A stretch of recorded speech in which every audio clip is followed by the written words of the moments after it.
Apocalypse chapitre 7.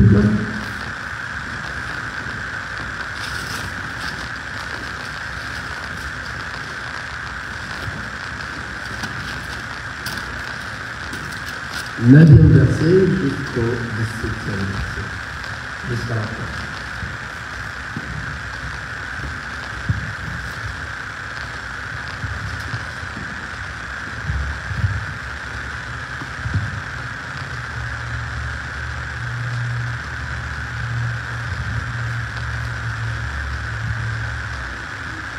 Amen. Amen.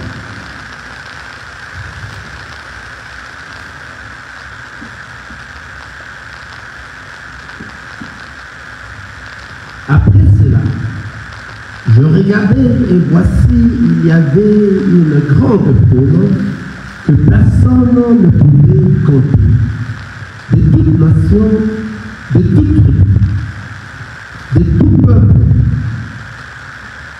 et de toute langue. Ils s'étaient devant le trône et devant l'agneau, revêtus de robes blanches et des palmes dans leurs mains. Et ils criaient d'une voix forte en disant: le salut est à notre Dieu qui est assis sur le trône et à l'agneau. Et tous les anges se tenaient autour du trône et de vieillards et de 4 êtres vivants.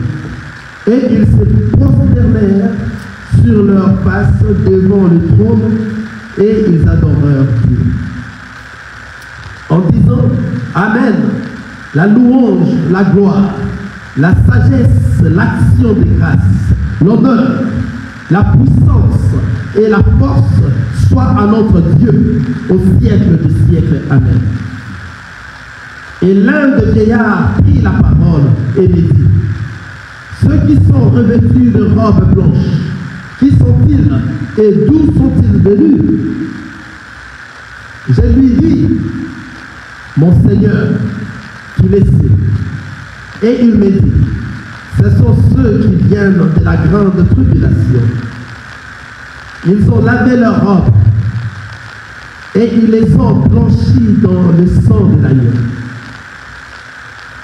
C'est pour cela qu'ils sont devant le trône de Dieu et le servent jour et nuit dans son temple. Celui qui est assis sur le trône dressera sa tente sur eux. Ils n'auront plus faim, ils n'auront plus soif, et le soleil ne les frappera point, ni aucune chaleur. Car l'agneau qui est au milieu du trône le paîtra et les conduira aux sources des eaux de la vie. Et Dieu essuiera toutes larmes de leurs yeux. Here I am to worship, here I am to bow down, here I am to surrender, you're my God. You're altogether lovely, altogether wonderful, altogether wonderful.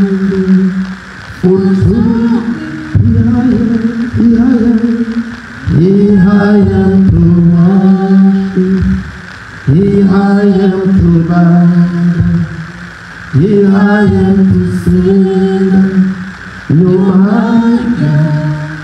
You're altogether lovely, altogether wonderful, altogether wonderful to me.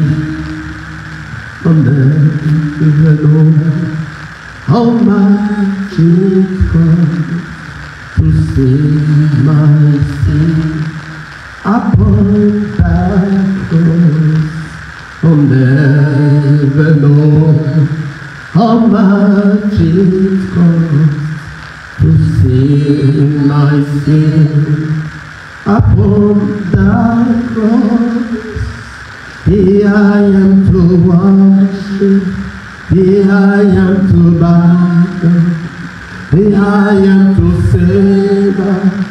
You're my God, you're together, all together, all together, for me.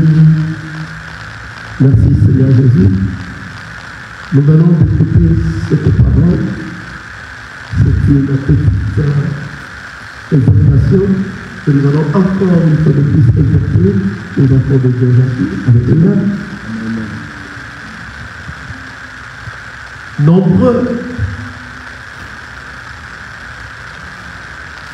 seront surpris après l'enlèvement. Alléluia.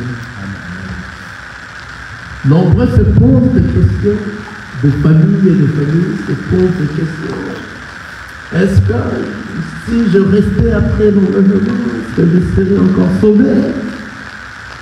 Est-ce qu'après l'enlèvement, nous qui vont rester, ceux qui resteront, comment ça va-t-il se passer? Est-ce que je pourrais être sauvé?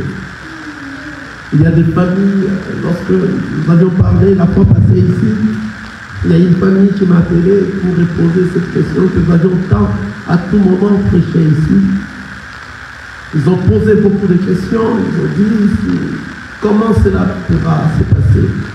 C'est une famille qui vient de rejoindre à suivre notre prédication. Alors nous avions compris directement qu'ils n'ont pas eu la chance d'écouter tous les enseignements que nous donnons dans ces lieux. Alors, nous pourrons encore une fois de plus exhorter sur ça, parce que là, je viens de lire cette lecture, ça m'a donné un peu pitié de voir ce qui pourra se passer après l'enlèvement. Nombreux, en tout cas, se disent, est-ce que nous serons sauvés après l'enlèvement? Qu'est-ce qui va se passer? Et j'ai reçu beaucoup de questions par rapport à ça depuis la prédication de dimanche passé. Mais bien aimé, après l'enlèvement, c'est-à-dire, comme nous l'avions toujours dit ici, l'enlèvement c'est la fin des temps de la grâce chez les nations. C'est-à-dire, c'est qu'à ce moment que toi, tu dois te préparer pendant que la grâce est encore là. Alléluia. Tant bien que la chair te pousse à faire des choses que tu fais jusqu'à présent, tant bien que tu as besoin de quitter mais tu n'arrives pas, la chair te pousse toujours à continuer et tu te crois et penser comme si ce que dit la Bible c'est de la blague, mais nous sommes en train de voir comment est-ce que les choses sont en train d'évoluer. La parole vient dans tes oreilles, mais tu rapportes cela à demain et tu te dis, mon temps n'est pas encore arrivé, alléluia. Il y a de nombreux qui se disent comme ça, et j'ai même des gens qui m'ont toujours dit cela, mon temps n'est pas encore arrivé. Moi je lui dis, quel temps que vous attendez? Car le Seigneur, lorsqu'il rapproche son serviteur ou bien quelqu'un vous parlez de sa part, ce n'est pas pour rien qu'il a rapproché à ton côté. Il a rapproché proche de toi, close de toi. Donc ce n'est pas une erreur que le Seigneur a fait. C'est-à-dire c'est le temps que toi tu dois profiter lorsque tu écoutes la parole du Seigneur et cette parole t'a touché. Quel est le temps que les gens entendent? Alléluia. Il n'y a pas de temps à attendre. Une fois que toi tu prends conscience qu'il y a quelqu'un qui te parle du Seigneur et que le Seigneur t'a rapproché encore quelqu'un plus proche, et que le Seigneur te parle encore beaucoup au travers un ami, au travers quelqu'un, c'est ça ton temps. Amen. Le temps est déjà là. Quel est le temps que tu vas encore attendre? Que mon temps n'est pas encore arrivé. Lorsque mon temps viendra, je vais changer. Quand est-ce que ton temps viendra? L'enlèvement viendra. La mort viendra, peut te surprendre. La mort peut nous surprendre à n'importe quel moment. Comme l'enlèvement peut nous surprendre à n'importe quel moment. Quel est le temps que tu es en train d'attendre? Ce n'est pas le temps, mon bien-aimé. C'est le désir de la chair que toi tu n'es pas encore rassasié à finir avec. Tu n'es pas encore rassasié à ce désir de la chair. Tu es mort et tu mens en disant que ton temps n'est pas encore arrivé. Tu es en train de mentir. Et tu mens qui? Tu te mens toi-même. Alléluia. Car tu es encore assoiffé au désir de faire les choses du monde. Tu es encore assoiffé au désir de demeurer en Égypte. Les choses du monde t'ont revêti. Tu es encore dans les choses du monde, tu n'arrives pas à sortir.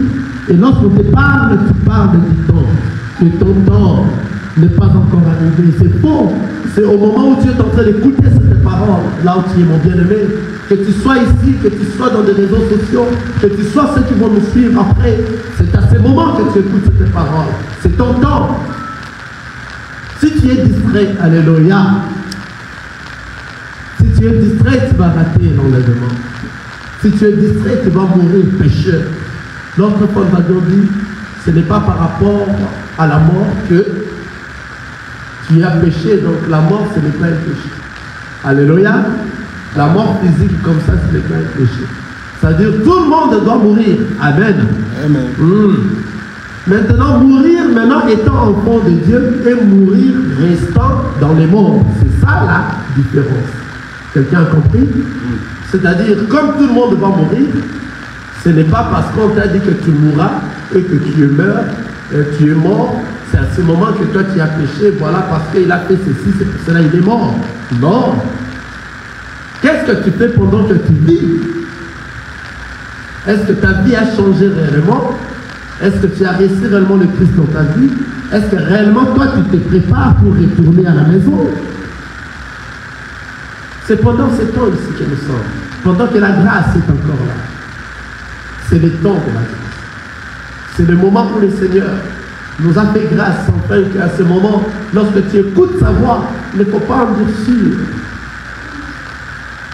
ton cœur. Lorsque tu meurs pécheur, c'est à ce moment que toi, en mourant pécheur, c'est à ce moment, comme j'avais dit l'autre fois, que tu vas réellement mourir. Car tout enfant de Dieu, la mort physique ne nous fait rien en fait. Nous allons se reposer, nous dormons. Nous partons dans le sein d'Abraham. C'est là où nous nous reposons. Nous ne partons pas dans le lieu de tourment. Mais si vous mourrez pécheur, vous irez dans le lieu de tourment. Et vous serez tourmenté jusqu'au jour, à la seconde résurrection pour les jugements. Ce n'est pas aujourd'hui, mon frère. C'est-à-dire l'enlèvement viendra, mais le monde va continuer. Alléluia. Amen. Ceux qui sont morts dans le Seigneur seront ressuscités et ils vont entrer dans la Nouvelle Jérusalem et ils vont passer le millénium avec le Seigneur Jésus. Mais ceux qui sont morts dans le péché ne seront pas ressuscités pour la première résurrection. Ils seront ressuscités à la seconde résurrection. Cette seconde résurrection sera pour les jugements. Alors ceux qui sont ressuscités ne mourront plus jamais. Quelqu'un voit ça? C'est pour ça qu'on nous parle de notre Seigneur Jésus-Christ. On nous parle de ces choses. Ne poussez pas la raison en disant que mon temps n'est pas encore arrivé. Ton temps que tu cherches, c'est le moment où tu es en train d'écouter cette parole. C'est le moment que tu dois changer. C'est le temps que le Seigneur a permis que tu aies l'oreille à écouter ce qu'ils sont en train de dire. Que tu aies l'oreille à écouter ton ami qui te parle de notre Seigneur Jésus-Christ. Une personne qui s'approche auprès de toi, il ne parle que de Jésus pour ta vie. C'est ton temps, parce que le Seigneur ne fait rien au hasard. Il t'aime. Comme je viens de dire tantôt, tu es tenté de mentir toi-même, parce que tu es encore plein au désir des choses du monde, au désir de la chair, au désir de faire des choses de ce monde. C'est pour cela que tu t'es dit, en donnant raison au temps, que ton temps n'est pas encore arrivé. Est-ce que tu te connais toi-même? C'est le Seigneur qui te connaît mieux que toi-même. Tu connais quand est-ce que tu vas mourir. Tu connais quand est-ce que l'enlèvement viendra. Tu connais qu'est-ce qui peut t'arriver après ici. Ils ne savent son nom rien. c'est celui-là qui connaît tout. Alors lorsqu'il rapproche quelqu'un à ton côté pour parler de lui, sache que c'est ton temps c'est ton temps qui est arrivé pour changer de vie. Lorsque tu te mets en train de nous écouter à ce moment, que ce soit ceux qui sont ici, que ce soit ceux qui sont dans les réseaux sociaux, c'est ton temps. Le temps est là déjà pour toi en fait que tu changes. Parce que, comme nous étions en train de dire ici, après l'enlèvement, il va se dérouler des moments très difficiles. La question était ici, après l'enlèvement, quelqu'un sera sauvé. On a beaucoup parlé des 5 vierges folles et des 5 vierges sages. Ceux qui seront sauvés, mais dans la grande tribulation, ne sont que les 5 vierges folles. Parce que, après l'enlèvement maintenant, c'est la direction du diable. C'est l'antéchrist qui va diriger le monde. C'est la fin des temps de la grâce. Il n'y aura plus de la grâce. La foi maintenant sera par des œuvres. Et il y aura de ceux-là qu'on les obligeront, l'antichrist les obligeront à régner le Seigneur Jésus. Car beaucoup vont se dire non, nous n'allons pas régner le Seigneur Jésus. Or, le gouvernement qui va prendre place partout dans le monde, c'est l'antichrist qui va diriger. Il n'y aura plus le règne de Dieu, car le règne de Dieu sera disparu. C'est déjà parti. Le ciel sera fermé. Les gens vont se précipiter à l'église, alléluia, pour prier, mais leurs prières ne vont plus s'attendre auprès du Seigneur. Donc le Seigneur n'écoutera plus de prières. Ça sera la grande tribulation. Pourquoi? Parce qu'on vous demandera par force de régner le nom de Jésus et de lever Satan. Car ce sera son temps maintenant. L'Antichrist va régner. Personne ne peut être, ne peut ne pas vouloir accepter l'Antichrist. Tout le monde doit avoir la marque de la bête. 666. Tout le monde aura la marque. Alors, il y aura seulement que les vierges folles qui vont résister. Et je vous dis, ça sera un moment très difficile, car ils vont entrer dans des maisons, ils vont tuer vos enfants, ils vont détruire des choses, ils vont tuer vos enfants dans vos yeux, ils feront à vos femmes des choses que vous croyez aujourd'hui sont mauvaises. Ils feront à vos maris des choses dures. Et à ce moment, je te dirai, la vie sera encore beaucoup plus longue. Tu vas encore souffrir avant de mourir. Tu vas vraiment souffrir en cherchant la mort. Mais la mort ne viendra pas. Alléluia. Tu seras puni, car c'est la grande tribulation. Tu seras puni pourquoi? Parce que toi, tu vas être enseigné. L'enseignement de notre Seigneur pendant cette époque, c'est la punition de la traverse à la grande tribulation. Quelqu'un comprend ça? Amen. C'est-à-dire, la prédication, l'enseignement que le Seigneur va donner à la Vierge folle, c'est la punition. Cette punition, car toi qui es la Vierge folle, car ceux qui vont rester, nous parlons à ceux qui vont rester. Alléluia. Alléluia. Nous ne parlons pas à nous qui vont partir. Alléluia. Il faut se dire que moi je vais partir. Moi je serai élu. Moi je serai élu, moi je dois partir. Et lorsque tu te dis que tu dois partir, ne blague pas. Tu le dis dans ton cœur et tu le mets en pratique. Car celui qui va partir n'est que celui qui met la parole de Dieu en pratique. Partout que tu sois, dans ta maison, dans ta chambre, quoi est-ce que tu fais partout, tout ce que tu es en train de le faire, tout ce que tu fais, tu le mets en pratique, la parole du Seigneur. C'est ainsi que tu es appelé un adorateur. Car adorer le Seigneur, c'est mettre en pratique la parole du Seigneur de partout où vous êtes. Tu te montres dignement que tu es un enfant de Dieu et tu n'as pas honte d'être appelé enfant de Dieu. La mise en pratique la parole du Seigneur, c'est ça, les vrais adorateurs qui l'adoreront en esprit et en vérité. La punition va réellement frapper Cette punition, c'est ça l'enseignement. Alléluia. Pour la Vierge. Nombreux iront dans des églises. Ils vont chercher comment prier que le Seigneur ait pitié de tous ceux qu'ils ont fait. L'Antichrist va tuer pas mal de gens. Et sa manière de tuer, ça sera, on ne sait pas. Ce qu'ils sont en train de dire, c'est encore peu. La manière dont je suis en train de voir les choses, je n'arrive pas à comprendre, à mesurer comment ça va se passer. Car ça sera encore plus des punitions très graves, afin que toi tu réunis le nom du Seigneur Jésus. Car nombreux vont rester encore avec le nom du Seigneur Jésus dans leur langue.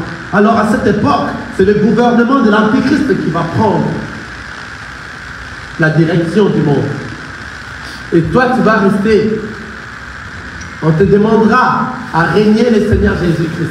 Car l'Antichrist aura les pouvoirs. Quelqu'un m'entend? Il aura les pouvoirs. On peut te couper, on te coupe tout en morceaux, on te morcelle. On te coupe. Tu ne veux pas le Seigneur, on coupe les doigts, on coupe la jambe, on coupe. Jusqu'à ce que tu vas régner le Seigneur. Car ta vie sera encore beaucoup plus longue pour mourir. Alléluia. Car tu dois souffrir. Pourquoi? Parce que tu dois être enseigné. L'enseignement, c'est la grande tribulation.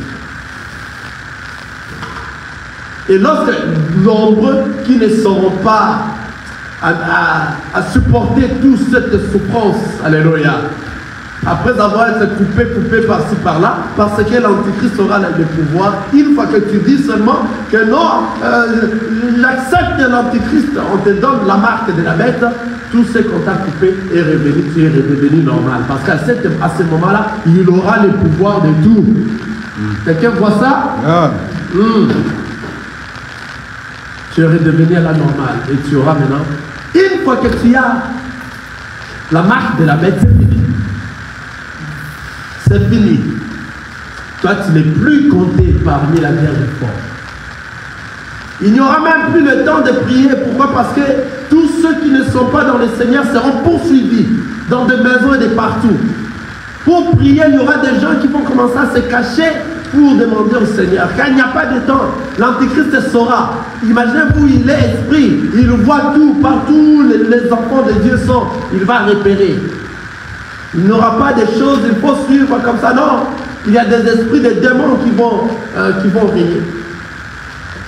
Des militaires qui vont en tout cas chercher tous les enfants de Dieu pour châtier. Châtier pas mal. On vous laissera enfermer pendant des temps et des temps. Car son règne est de 3 ans et demi, 7 ans. Son règne est de 7 ans. Il fera des grandes choses, afin que toi tu puisses régner le Seigneur. Mais bien aimé,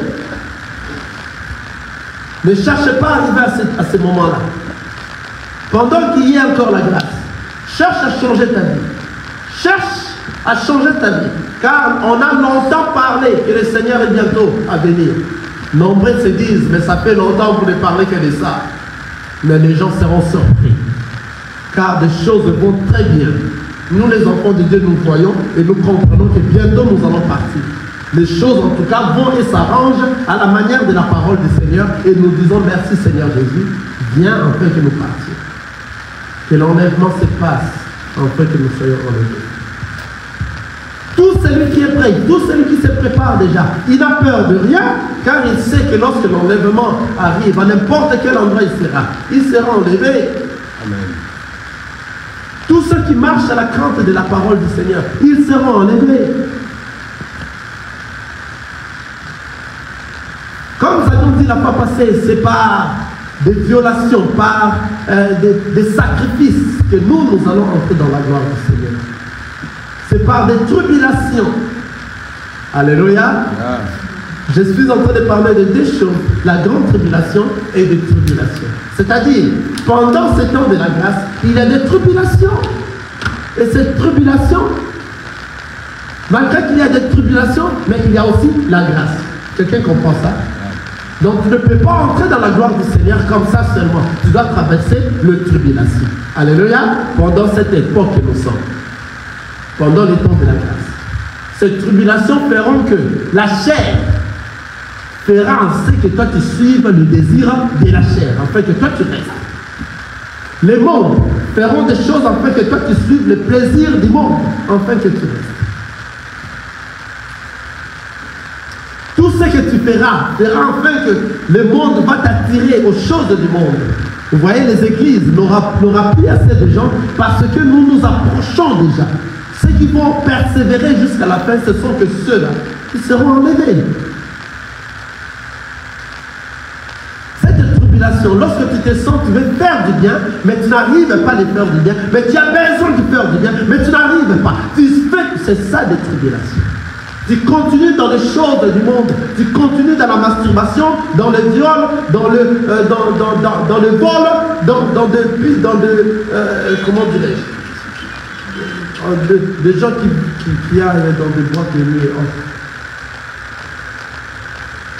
Tu continues dans l'impudicité, dans des choses du monde. C'est ça, la tribulation dans ta vie. Alors, tout enfant de Dieu s'échappe de la tribulation. Lorsque tu t'échappes de la tribulation, c'est ainsi que tu t'es fait violence. Ton corps est donné comme un sacrifice vivant, sain et agréable. Tu es devenu saint. Tu marches à la sainteté. Tu as changé ta vie. C'est à ce moment que tu seras enlevé. On a dit la fois passée, lorsque tu te dis que moi je serai enlevé, mais tu es dans le mal, tu es dans les choses du monde, tu ne seras pas enlevé tant bien que tu es en train de dire ça. Car toi-même tu sais, là où toi tu es enfermé, là où toi tu n'arrives pas à quitter, des choses que toi tu n'arrives pas à quitter jusqu'à présent. Et tu te dis que je le fasse seulement une fois. Et je vais laisser. Quand est-ce que tu vas laisser? Au moment où tu vas laisser l'enlèvement, tu vas venir et tu vas rater l'enlèvement. Maintenant, si tu rates l'enlèvement, le bienvenu, ce sera un moment très dur. Même moi qui te dis là, j'ai peur de ne pas rater l'enlèvement. Donc je ferai encore beaucoup plus de mon mieux, afin que je ne puisse pas rater après avoir prêché aux autres, comme avait dit Paul. Car ces choses ne concernent pas seulement les fidèles, ça concerne les hommes de Dieu, ça concerne tout le monde. C'est-à-dire même les hommes de Dieu qui se disent des hommes de Dieu. Ce n'est pas parce que toi tu prêches, toi tu seras privilégié parce que tu étais en train de prêcher. Vous avez suivi comment est-ce que Paul a dit. Moi je cherche la couronne. Je ne veux pas qu'après avoir prêché aux autres que je reste. C'est-à-dire la couronne, c'est tout le monde qui la cherche. 2 Corinthiens chapitre 9. Suivons ce que Paul a dit. Nous allons revenir dans l'Apocalypse.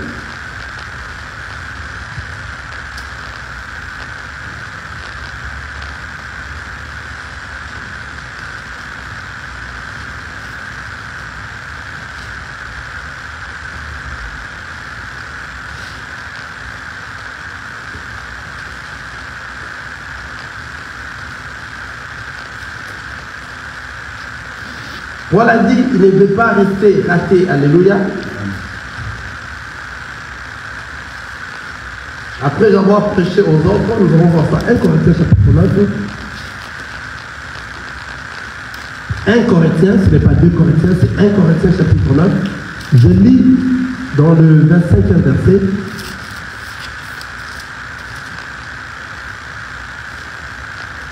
Tous ceux qui combattent s'imposent toute espèce d'abstinence et ils le font pour obtenir une couronne corruptible. Mais nous faisons-les pour une couronne incorruptible. Moi donc, je cours non pas comme à l'aventure, je frappe non pas comme un bâton l'air, mais je traite durement mon corps et je le tiens assujetti de peur d'être moi-même rejeté après avoir prêché aux autres. Alléluia. Paul qui dit ça. Alors qui es-tu, toi, homme de Dieu, qui prétend se dire que lorsque toi tu prêches, tu ne prêches qu'aux autres? C'est là que ne te concerne. C'est pour cela que nous sommes en train de voir nombre des hommes de Dieu aujourd'hui en train de faire de n'importe quoi, car ils connaissent, ils se disent que nous sommes déjà des hommes de Dieu et nous serons toujours enlevés à tout prix. Qui t'a dit ça? Lorsque Paul nous dit, moi je traite durement mon corps et je le tiens assujetti, de peur d'être moi-même rejeté après avoir prêché aux autres. C'est-à-dire, ces choses concernent tout le monde. Ces choses concernent mes bien-aimés, mes frères, ainsi que moi-même, ainsi que tout enfant de Dieu, tout homme doit se préparer à la rencontre du Seigneur. Celui qui est distrait ne verra pas le ciel. Celui qui est encore dans les choses de ce monde ne verra pas les cieux. Celui qui ne veut pas traverser la tribulation que nous sommes actuellement dans ce temps de la grâce ne verra pas les cieux. Car il faut persévérer. Car il faut persévérer. Le diable ne va pas te laisser ainsi. Et surtout lorsque tu parles de sa part. Lorsque tu es un enfant de Dieu. Maintenant, ceux-là qui vont rester, c'est à eux que nous sommes en train de parler aujourd'hui. Alléluia. Apocalypse. Je le relis encore. Apocalypse chapitre 7. Je commence au verset 9.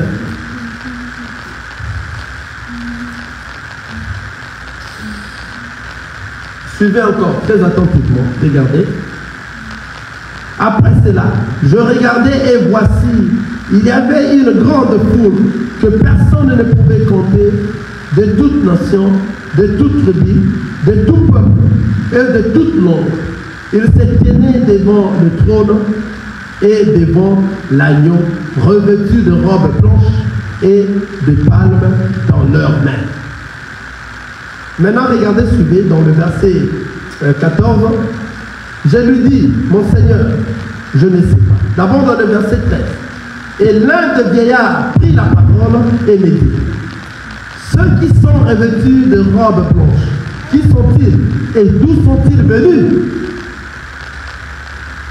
14. Je lui dis, mon Seigneur, tu le sais. Et il me dit, ce sont ceux qui viennent de la grande tribulation. Ils ont lavé leurs robes et ils les ont blanchis dans le sang de l'agneau. Toute cette foule-là qui viendront, ça sera le vierge fort. Ils vont traverser quoi? La grande tribulation. C'est-à-dire, Jean était en train de voir et il voit toute une foule qui sont venus devant le trône. Le vieillard m'a posé la question. Qui sont ces gens? Il a dit, moi je ne sais pas, tu le sais. Il a dit, tous ces foules ici, ils viennent de la grande tribulation. Et ça ne sera pas facile. C'est-à-dire, après l'enlèvement, il y aura bien sûr de ceux qui seront sauvés. Alléluia. Mais ceux qui seront sauvés ne seront que le vierge fort. Alléluia. Car ils vont traverser la grande tribulation, le salut sera par les hommes, le ciel sera fermé, avec le peu d'huile. Amen. Alléluia.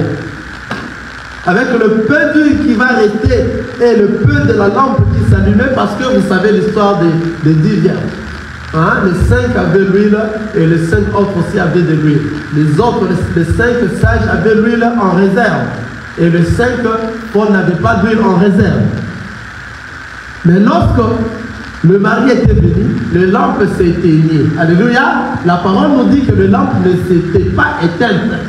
Vous comprenez la nuance? Les lampes s'éteignaient. C'est-à-dire, ça diminuait l'éclat. Vous comprenez? C'est ainsi que ceux qui avaient des réserves, ils ont rajouté l'huile, afin que les lampes redonnent encore l'éclat. Vous comprenez? Et lorsque le mari est venu, ils sont entrés. Maintenant, ceux qui n'avaient pas de réserve, ils se sont dit non, nous devons. Ils ont demandé d'abord un peu d'huile auprès de ceux qui avaient de réserve. Ceux qui avaient de réserve, ils ont dit mais non, cette huile que nous avions réservée, nous ne pourrons pas les partager. Nous ne pourrons pas vous les donner, nous restons avec d'autres. En tout cas, ça ne va pas marcher ainsi. C'est ainsi que allez-y, cherchez d'huile. Alléluia. Ceux qui connaissent l'histoire des 10 vierges.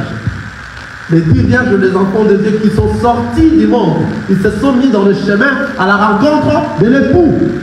C'est nous qui sommes parmi les 10 vierges. Et parmi les 10 vierges, il y a les 5 vierges folles et il y a les 5 vierges sages. Maintenant, en sortant du monde, arriver dans le lieu saint. Alléluia. Tel que nous sommes dans le lieu saint. Quelqu'un est en train de voir que nous sommes dans les tabernacles. Mais parmi le lieu saint et le lieu très saint. C'est-à-dire l'époux viendra nous rencontrer dans le lieu saint pour entrer dans le lieu très saint. Quelqu'un comprend ce que sont en train de dire? Pendant que nous sommes dans le lieu très saint, c'est à ce moment que notre lampe ne peut pas s'éteindre. Notre lampe doit toujours être en éclat. Amen. Et nous devons toujours avoir quoi? La réserve d'huile. Lorsque l'époux viendra, si la lampe commence à s'éteindre, la réserve d'huile fera enfin que la lampe revienne à son éclat. C'est ça l'histoire des dix vierges. Lorsque maintenant la lampe commençait à s'éteindre, ils ont demandé auprès des 5 vierges sages, il n'y avait pas eu moyen, il fallait qu'ils puissent sortir du lieu saint pour aller maintenant dans le monde, pour aller avoir quoi? L'huile. Quelqu'un comprend? Ça, c'est une très bonne histoire qui nous parle des choses. C'est une très bonne histoire dans la parole du Seigneur, car la parole du Seigneur, ce sont des choses inspirées que si vous ne voyez pas, vous ne saurez pas comprendre ce qu'on est en train de parler ici. Les 5 vierges folles sont sorties et pour aller où? Dans le monde. Arrivé dans le monde, c'était l'enlèvement déjà. Alléluia, qui s'est produit. C'est-à-dire, lorsque eux partaient pour acheter de l'huile, les 5 vierges sages sont entrées. C'est-à-dire, l'enlèvement s'est passé déjà. Quelqu'un a compris ça? Alléluia. C'est-à-dire, l'huile qu'ils sont allés chercher, c'est la grâce.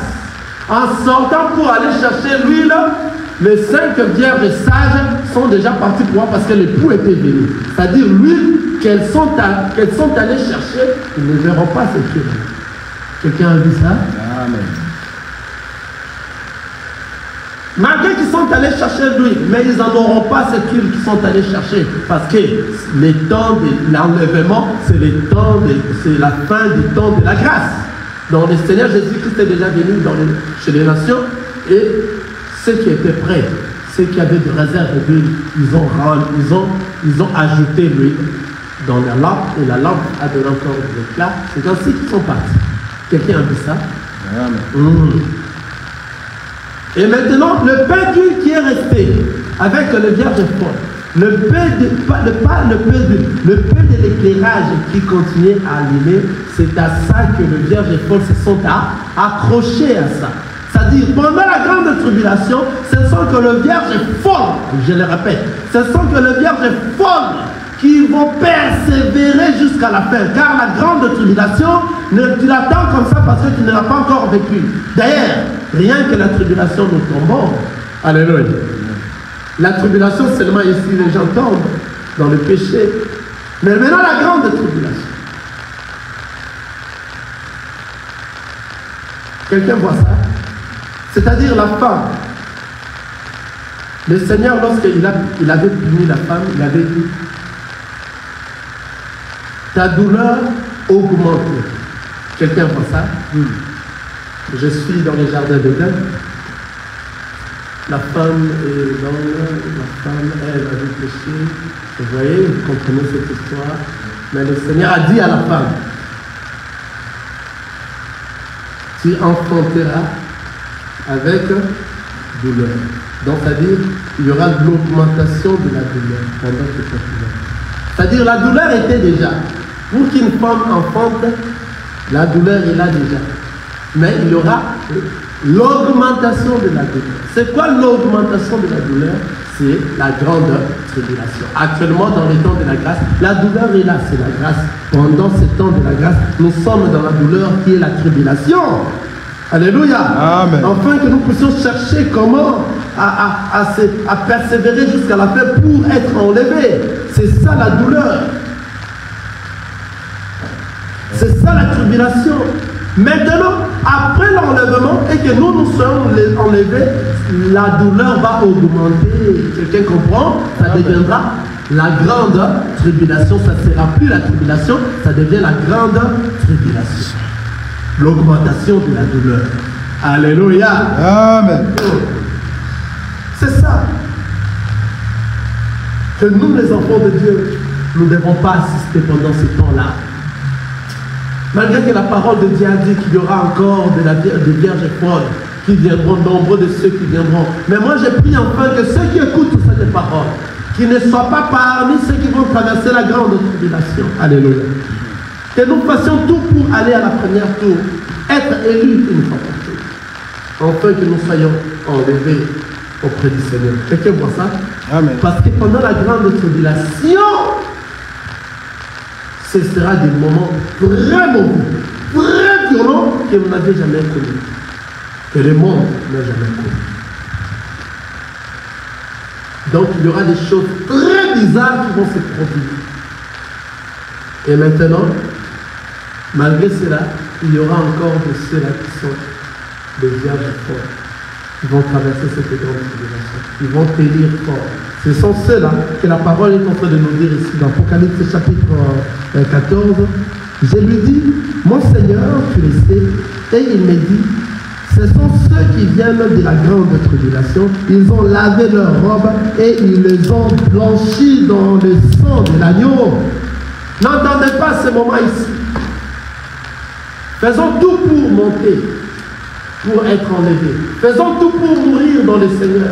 C'est-à-dire, si vous mourrez, que vous mourrez dans le Seigneur, que vous ne mourrez pas dans le péché. Mourrez étant enfant de Dieu. C'est-à-dire que la mort, comme avait dit Paul, la mort ne l'inquiète plus. La mort est un gain pour nous, les enfants de Dieu. C'est-à-dire, je le considère comme un gain. Pourquoi? Parce que pendant que je vis, j'ai encore des tentations. Or, si je suis un enfant de Dieu, je marche à la crainte de la parole de Dieu. Une fois que je meurs, je vais aller dans le sein d'Abraham se reposer. La mort deviendra un gain pour moi. Pourquoi? Parce que je suis sorti du milieu des tentations. Je suis sorti du milieu de la tribulation qui est le monde. Je suis sorti du milieu de douleur. Afin que je puisse entrer dans un lieu où je vais me reposer et patienter jusqu'au jour que le Seigneur va sonner sa sonnette et que nous allons être enlevés. Quelqu'un comprend ça? Amen. C'est-à-dire la mort pour les enfants de Dieu, c'est un gain. La mort ne le compare pas au péché. Le péché de la mort que nous sommes en train de dire, c'est après la mort physique. Quelqu'un voit ça? Maintenant, si tu meurs pécheur, c'est-à-dire que tu meurs, tu es encore dans le monde, c'est ainsi que lorsque tu meurs, maintenant, toi, réellement, tu es mort. Tu es mort, pourquoi? Parce que tu iras en enfer et tu vas rester là-bas éternellement. C'est ça la mort éternelle. Nous avions dit l'autre fois ici. Le péché, la mort est, comment on a dit, ceux qui pêchent. Nous avions dit ça l'autre fois. C'est-à-dire, si vous péchez, vous allez mourir. La mort que la Bible est en train de dire, la parole de Dieu est en train de dire, ce n'est pas cette mort physique. Car la mort physique, c'est tout le monde qui va passer à ça. La mort physique, péché, pécheur ou un enfant de Dieu, si le Seigneur n'est pas encore venu, nous allons tous mourir, n'est-ce pas? Là, c'est la mort physique. Maintenant, mourir dans le Seigneur, c'est pour éviter sa gloire. Mourir dans le Seigneur, c'est échapper ce moment de tribulation, c'est échapper ce moment de douleur. Car à ce moment de la grâce, c'est le moment de douleur, c'est le moment de la tribulation. Maintenant, si vous mourrez, c'est un gain. Paul a dit, c'est un gain pour nous les enfants de Dieu. Je suis content de mourir pour aller se reposer dans le sein d'Abraham, afin que je sois enlevé. Car la Bible dit, les morts seront ressuscités en premier, et ceux qui resteront, qui vivront à cette époque-là, seront ressuscités ensuite. Car les tous seront changés. Le corps sera changé de l'incorruptibilité à la corruptibilité. Amen. Amen.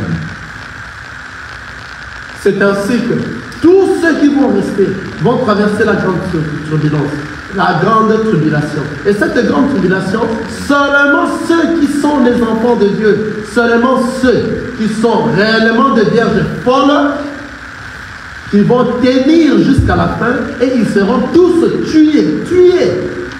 Ils seront tous tués de morts très tragiques. Parce qu'ils vont tenir à ne pas renier le Seigneur Jésus-Christ. Et après cela, il y aura de ceux-là que Jean est en train de voir une foule nombreuse de ceux qui ont traversé la grande tribulation. Quelqu'un a vu ça? Amen. Donc, c'est-à-dire, pour terminer, il y aura 3 types de gens. Regardez, Apocalypse chapitre 20, le verset 4.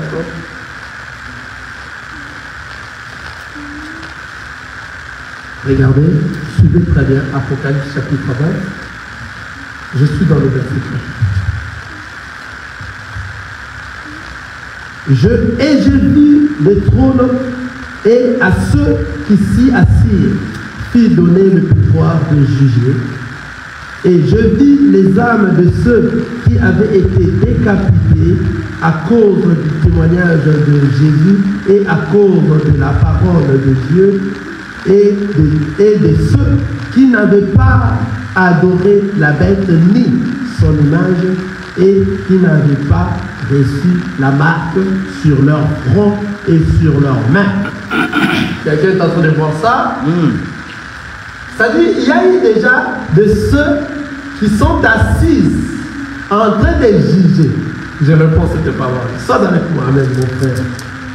Apocalypse chapitre 20, je suis dans le verset 4. C'est Jean qui est en train de dire, c'est qu'il a dit. Et je vis des trônes.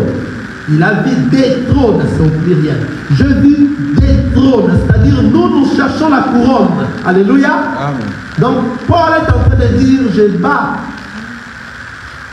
je cherche la couronne afin que je puisse ne pas rater l'enlèvement. Vous comprenez cela? Alors ici le Seigneur dit, quoi ça? La parole nous dit, et je vis des trônes. Et la parole indique, et à ceux qui s'y assirent. Donc il y a eu beaucoup de ceux qui se sont déjà assis sur le trône. Quelqu'un voit ça? Ce sont ceux-là qui sont les vierges sages, qui étaient enlevés déjà. Quelqu'un dit ça? Amen. Ils étaient déjà enlevés. Et comme ils étaient déjà enlevés, ils étaient assis sur le trône.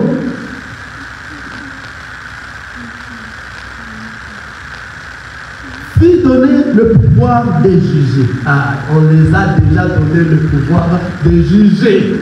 Donc ils étaient assis sur le trône, afin qu'ils arrivent à faire quoi? À juger.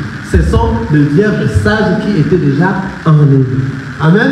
Paul continue. Il continue. Et j'ai vu les âmes de ceux qui avaient été décapités à cause du témoignage de Jésus et à cause de la parole de Dieu, et de ceux qui n'avaient pas adoré la bête, qui d'abord, et je vis les âmes de ceux qui n'avaient pas été, les âmes de ceux qui avaient été décapités à cause du témoignage de Jésus et à cause de la parole de Dieu. Là maintenant nous sommes Israël, parce qu'il y a eu maintenant 2 anges qui iront prêcher en Israël.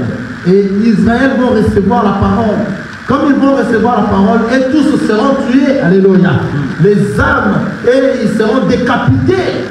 À cause de la parole du Seigneur, ils vont tenir enfin que tout cela se passe convenablement pour qu'ils puissent hériter aussi la gloire du Seigneur. Amen. Et regardez, la parole continue.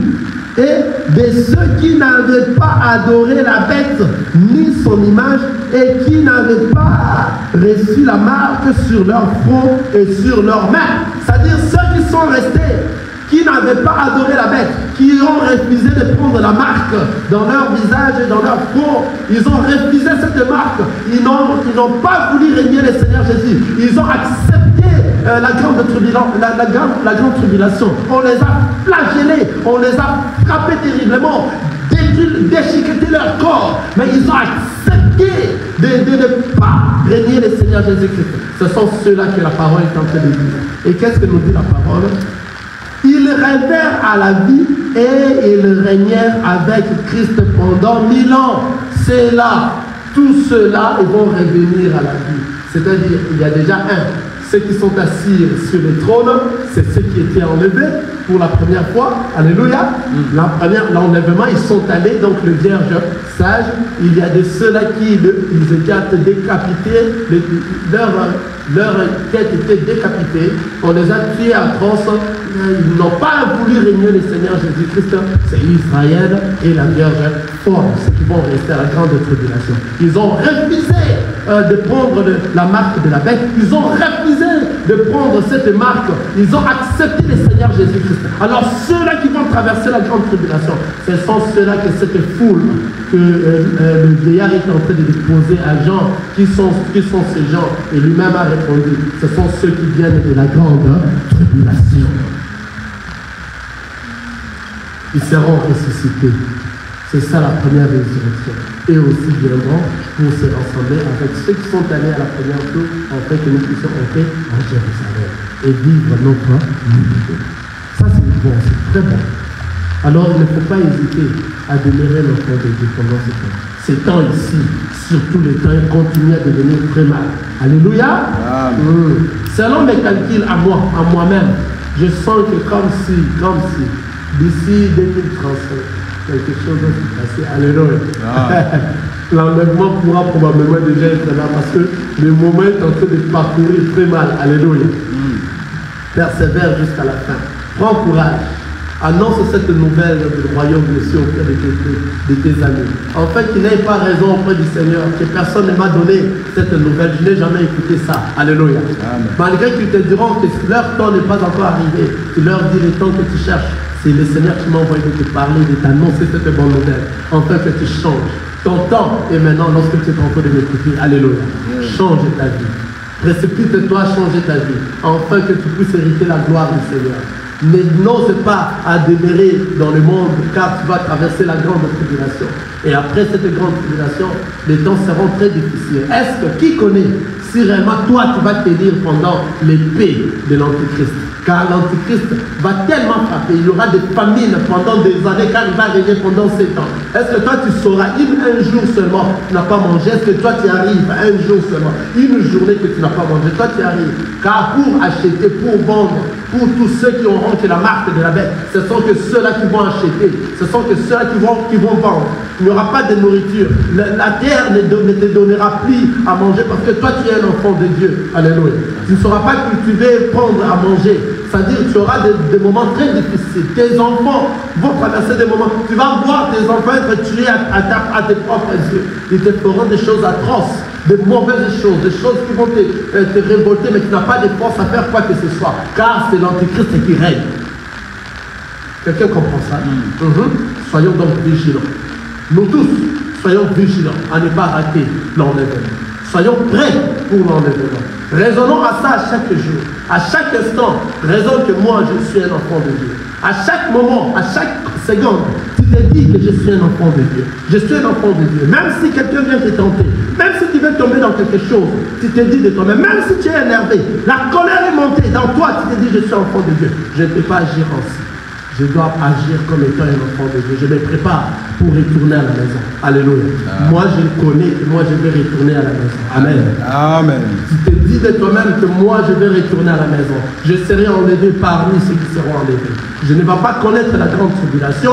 Moi, je serai enlevé. Moi, j'ai déjà connu la tribulation. C'est assez pour moi. La grande tribulation, je ne le connaîtrai pas. Je vais consacrer mon corps comme un sacrifice vivant, saint et agréable, afin que je sois enlevé. Je vais mettre en pratique la parole du Seigneur à tout moment. Et partout où je suis, les mondes sauront que moi j'appartiens au Seigneur. Car tout ce que je suis lorsque je suis un enfant de Dieu, ce n'est plus moi qui vis, c'est le Christ qui vit dans moi. Et les fruits vont se remarquer dans le monde que moi, réellement, le Seigneur est dans moi. Je suis dans la crainte du Seigneur. Que le Seigneur me bénisse.